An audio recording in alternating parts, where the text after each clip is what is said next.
Always getting questions on the best way to carve a standing rib roast, and today I just want to show you how simple it can be. This is a semi-boneless rib roast. Semi-boneless meaning it's just got the rib bones on the bottom. We roasted it whole on those bones. And we did this in our high-low method. We started at 450 degrees. That's why we got that nice crust, and then we finished it at 350. So I just want to show you quickly the best way to carve this. I have a carving knife. It's a long, sort of flexible knife, but you want to use a knife when you're carving that is slightly bigger than the piece of meat that you're carving. That just makes your life easier. Obviously, whatever knife you're comfortable with makes the most sense, but the longer is better in this case, just so we're making nice, clean cuts all the way through. So the first thing I want to do is just take my knife, and I'm going to go right along where these bones are, and I'm just going to make a straight cut, and you can actually feel, I can feel the bones on the back of the knife. And you want to just think of the knife as an extension of your hand, and you can sort of just feel those bones, and then they sort of end right here at the bottom. So you can tip your meat up a little bit. Let me show you inside, okay, where we're at. And then just with a couple of clean strokes, you can kind of see where those bones are.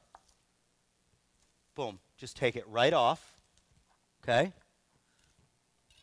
Now these are things that I hide in the kitchen and keep for myself.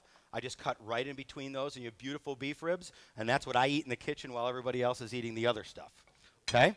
So now I've got just a beautiful boneless roast, and at this point, it's kind of up to you how you want to slice it, but at this point, it's very simple. All the bones are removed. You're just going to go as thick or as thin as you want. Again, we always talk about with prime rib somebody wanting the end cut, so probably what I would do is make that a little bit of a thicker cut just to start.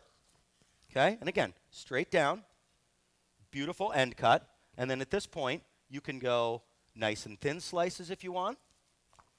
Okay, and then you've got your sort of classic roast beef dinner. My favorite part about this prime rib of beef is all these little crispy parts that fall off when you're carving. That's a good thing. That's supposed to happen. You put that in the pile of bones, and that's what the chef gets to eat. So again, just straight down, and you can see the length of the knife is really important here. It gives us less of a sawing motion, and I can just kind of make a cleaner cut all the way down. So perfectly roasted prime rib, thick or thin, you know. You got your future father-in-law coming over. You can go right down the center, give him that nice 2-inch cut, put that on his plate. All your problems go away. Perfectly roasted, holiday prime rib. It's a great thing to do, celebratory. Try it at home, invite a bunch of friends over, and have a blast.